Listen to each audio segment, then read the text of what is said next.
What's up, wrestling fans? Welcome to Wrestler Geeks. I'm your host, Justin Shaw, and my partner in crime is... The Fox That Rocks, Black Fox. Nice to meet you. Alright, so in today's episode of Wrestler Geeks, we are going to have an open discussion about updates on certain organizations and wrestlers. First things first, I feel like we need to get this out the way. Sure, man. Wrestling, you may not know this, but yesterday, Luke Perry. Oh, yes. Luke Perry, people know him for the old school 90s show, 90210, Beverly Hills 90210. Yes. I like to say rest in peace to him, because those that don't know, the wrestler, current indie wrestler who's Jungle Boy, that was his father. And Jungle Boy was Luke Perry's father? No, Jungle Boy was Luke Perry's son. He was just signed to AEW. Yes, I've seen an article about that on social media. Yeah, and I'm sorry to hear. My condolences. He was a cool dude. And yeah, it's very unfortunate that died of stroke. Yeah. Very young age too. Yeah, man, definitely. Good actor. Yeah, agreed. Definitely. Yeah, I definitely liked him in Riverdale. He was in Riverdale? Yeah. He's dad. He's like your dad. Which caught me off guard. It's weird because every time I think of Riverdale, I think about a certain area in the Bronx. But also the King Kong Bundy passed away. Mm-hmm. Yeah, so my condolences to him too. Yeah, definitely. Yeah, a lot of people have been, passing away at this time. It's kind of crazy. Yeah. But first off, I want to talk about the status of Lucha Underground. I've heard, according to certain sources, particularly in social media, one of the producers in Lucha Underground, I don't know if this is true or not, but he says that Lucha Underground is pretty much dead at this point as far as a season 5. Now, I don't know if that's true because I know Phoenix and Pentagon Jr. still have contracts with Lucha Underground. Prior to that, I think some of the wrestlers that signed with Lucha Underground had some legal issues, which I'm not going to get into. And also, I realized a lot of the wrestlers from Lucha Underground are wrestling in Impact Wrestling. But they're still having events every now and then with Impact versus Lucha Underground. Well, as I said, you take whatever you want from it. That's how it is with certain organizations. The fact that even though Lucha Underground isn't really taping anything at the moment, they could still do promotions, with other places like Impact or even AAA, because they have a good relationship. Most of the wrestlers from Lucha Underground are from AAA. Even I don't know if you've seen Impact Wrestling lately. That hot blonde from Impact that's in Impact Wrestling, Scarlett Bordeaux. She's blonde now? I know Scarlett Bordeaux. Yeah, I know she was a redhead, and I think she was a jobber once or twice in I Ring remember of when Honor. When she wrestled against the gatekeeper Kelly Klein. But I've seen her wrestle in AAA Lucha Libre. And it's interesting that she was trained by remember Jay Lethal's former manager, Truth Martini? Yeah. From Ring of Honor? She was trained by Truth Martini and Jimmy Jacobs. I don't know if you heard of Jimmy Jacobs. Mm-hmm. She was trained by Jimmy Jacobs and Truth Martini. Her wrestling's not that bad. It's not that bad at all. No, well, if from when I believe, back then, when she started, because I believe she was in TNA as well as a jobber, as you said. But that was when like they had that whole, as I like to call it, the wrestling version of American Idol. What, TNA? Yeah. I always thought TNA was No, that's what she came from. She came in that one. It was the same thing that they had a few wrestlers on there. Like even what's this guy's name? Dean Ambrose. No, he wasn't in that one. He was in. It was the guy. He was in Joey Ryan. Joey Ryan was Joey Ryan? Yeah, he was in that. How do you think Joey Ryan became what he was on TNA? Oh, wow. Joey Ryan. You know, speaking of Joey Ryan, I would love to see him wrestle in AEW. But, no. No? No, I mean, like, I don't know if it'll happen or not, but, like, I do know, like, he wrestled, you know who he wrestled against, right? Once, right? Candice LeRae? No, he wrestled against Cody Rhodes' wife. You serious? Yeah. Yeah, I don't think it's going to happen, but nonetheless. Oh, wow. Moving on, though. I can imagine he pulled off his famous wrestling move, which... I'd rather not like to think about that. Let's keep it PG. I knew you was going to say that. Keep it PG. Keep it PG. But nonetheless, like Scarlett Bordeaux, I remember back, you know, she was also on there. I forgot what her name was. Was it Taylor Hendricks? It was Taylor Hendricks, I believe. No, Scarlett Bordeaux and Taylor Hendricks were two different wrestlers, unless if she wrestled against I think I might be Taylor Hendricks. I think I might be getting confused way back in Ring of Honor, but I'm pretty sure she also wrestled against she was a jobber for the Gatekeeper Kelly Klein in Ring of Honor. I'll have to look that up later. I might be wrong too, but I just hope that in the future, you know, Lucha Underground continues on, you know, keeping their alliance with Impact Wrestling and of course AAA Wrestling, which is they get all their wrestlers from. But from what I heard from an article I read about, from one of the producers said about the status of Lucha Underground, he said, if fans out there want another season of, you know, Lucha Underground, then they got it, or we'll make it happen. So my whole thing, I like Lucha Underground. To be honest with you, it's, you know, it wasn't as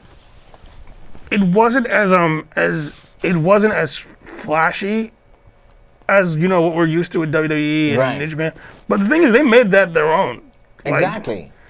Like, I cannot tell you how many times like I've seen like somebody that just jump off that area, and I'm just like, yo, you're gonna die.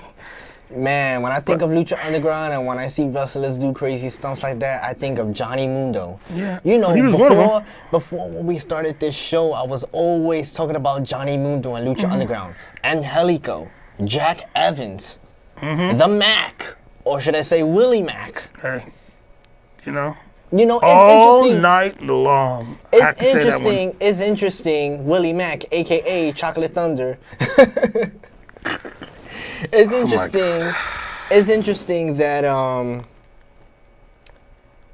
he's wrestling in Impact Wrestling now, and he also wrestles at another indie organization called Championship Wrestling from Hollywood. But it's interesting, now that he's in Impact, he comes into the ring wearing, you know, the Lucha Underground mask logo. It's the Lucha Underground mask logo, but with the afro and with an afro pick on top of it, which I thought was pretty cool.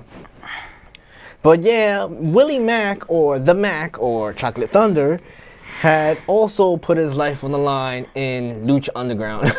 Yeah. I mean, I love Lucha Underground. Like, if it wasn't for Lucha Underground, I wouldn't have gotten back into watching wrestling. And getting back into, you know, Lucha Libre, of course.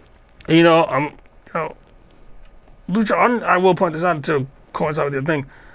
I know she's taking a lot of heat as well, but the person I want to talk to, because, you know, there's also somebody else from Lucha Underground that, you know, was the first ever world champion for Lucha Underground champion, and that was, you know, Sexy Star. Oh, I was thinking about Ivelisse.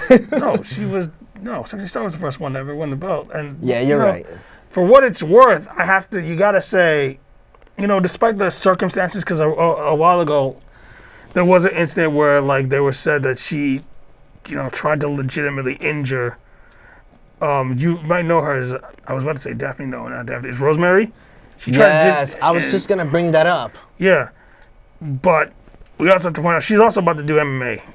That's Yeah, I've heard about that. So like that's another thing we can put in there as like something from Lucha Underground that she's about to transition to MMA.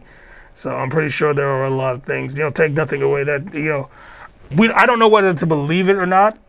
I've heard like different sides of the story, and if it is true or not.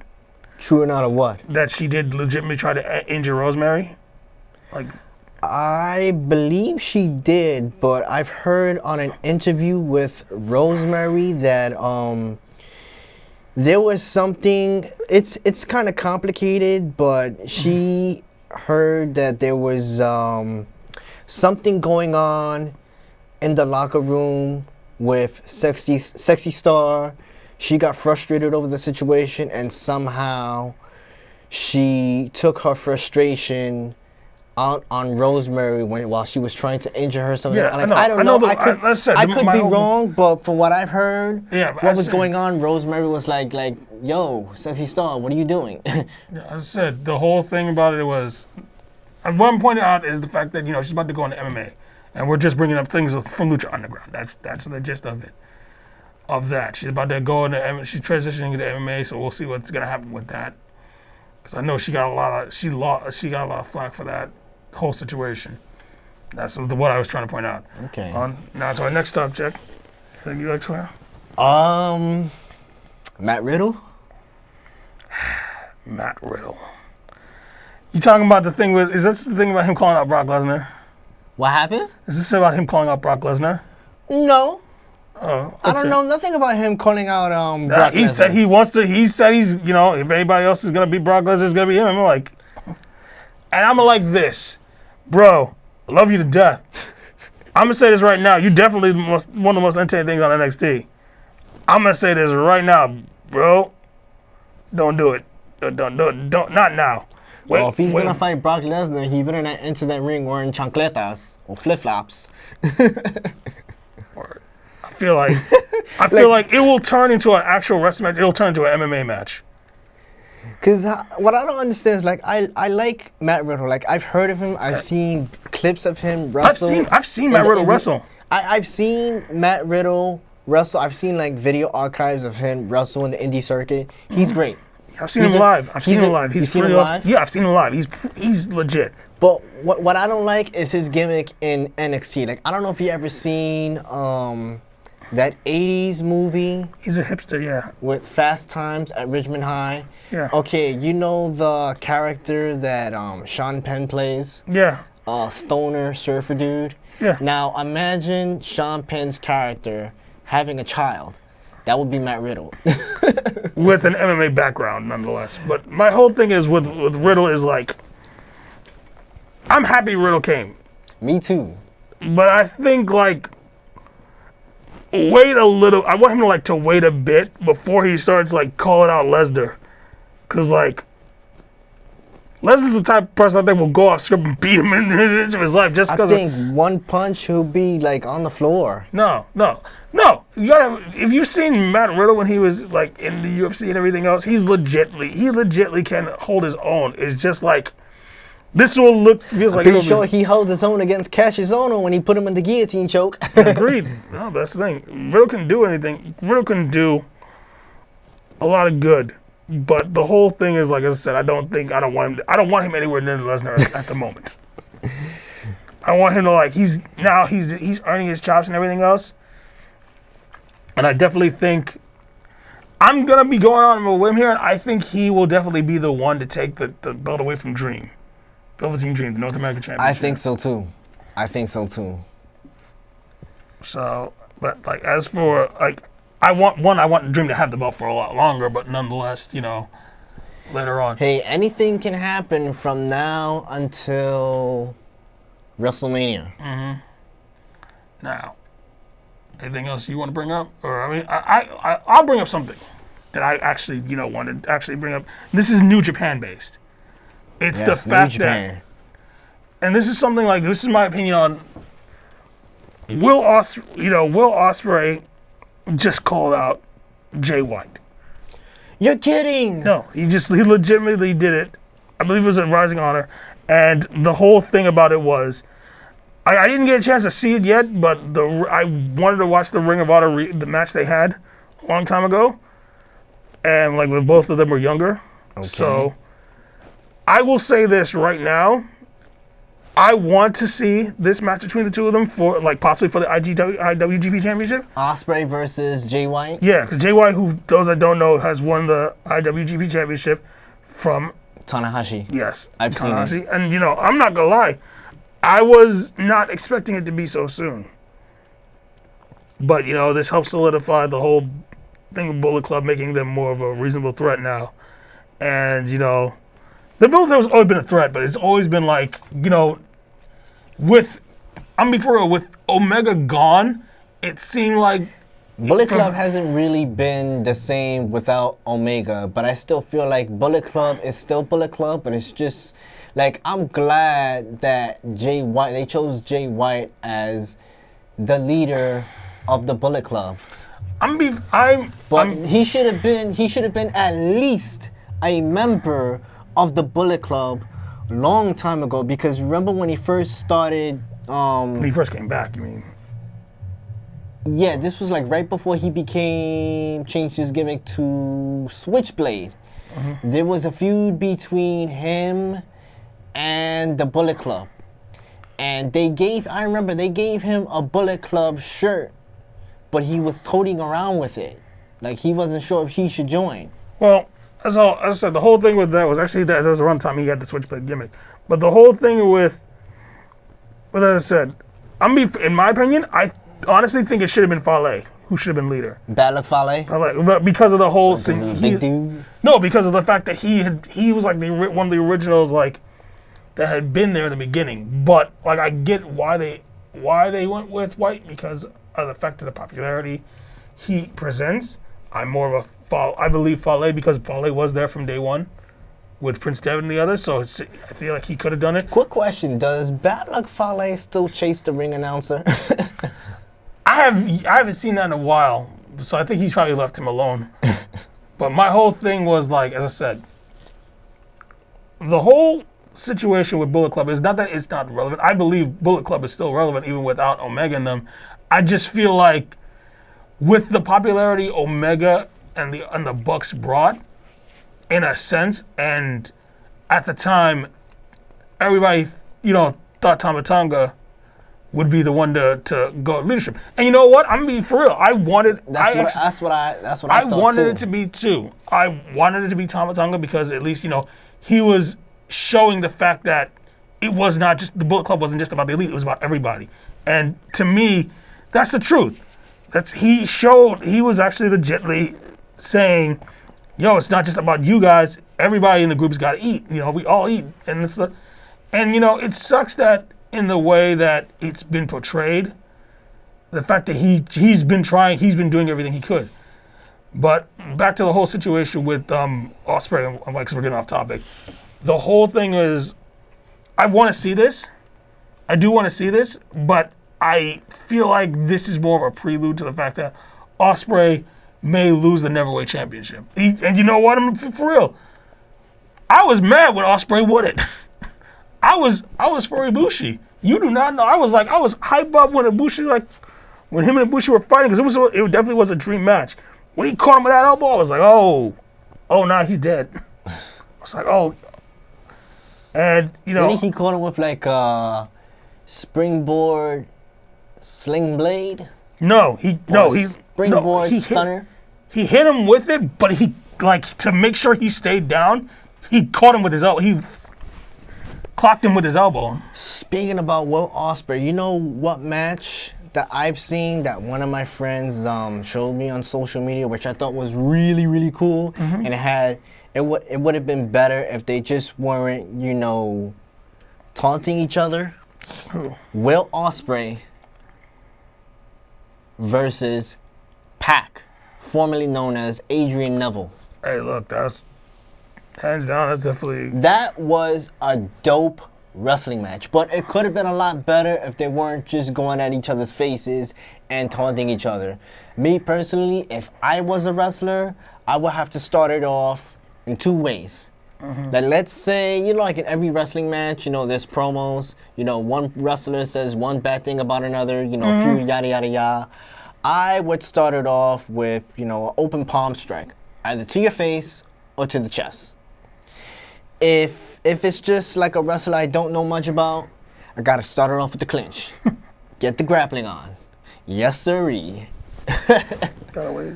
Yeah, man. Gotta wait and But also, that was a good match.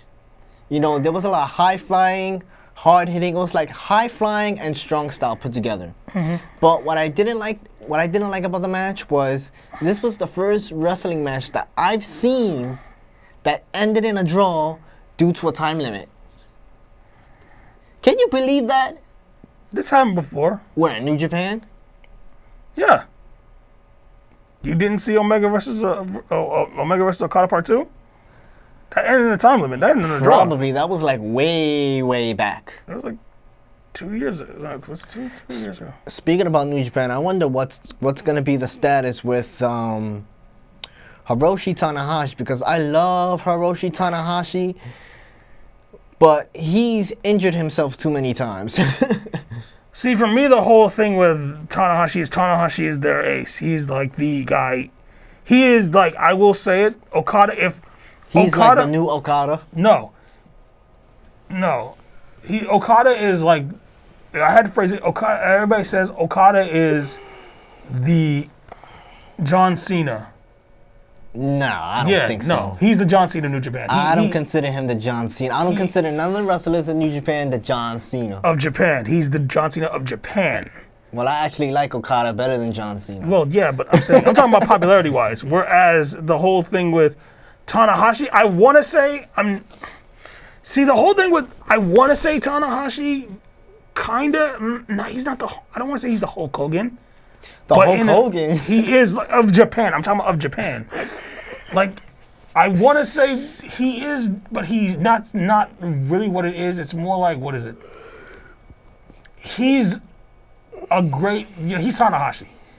That's all I can really say, because like he is basically that guy, that figure, that old school figure, the old style, the older style that people respect, and always puts in everything he can into it. Like when you look at the feud he had with Shinsuke Nakamura, they brought out the best in each other, and he is somebody that is adored and respected by everybody over there. Like, I've seen his matches with Jay White before he was a champion, when he was Intercontinental. Definitely, a good thing. I think he can go. It's just like my issue with the whole thing was, I feel like the feud he had with Omega, like, I have like separate subjects on the whole situation between Omega and Tanahashi when that whole feud happened. Because before, I didn't think he needed it at the time. Okay. I will say that. I honestly thought between him and I thought at the time it should have been Ibushi and Omega, because it would have been a great fight. It would have been a great match. But in the end, Tanahashi still proved no matter what, he could still go. He showed that New Japan is definitely the place. He is, in a way, New Japan. As for what's going to happen now, I don't know I know he will get his rematch with Jay White. Will he get the belt back? You never know. I think this is in his cool-off period, but nonetheless, we'll have to wait and see. We're almost out of time, but I want to thank everyone for watching. Please feel free to email me at shawjustin576@gmail.com. You can find me at followthefox777@gmail.com. Once again, this is Wrestler Geeks. Have fun, be safe, and don't get into any fights. We'll see you next time.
Peace.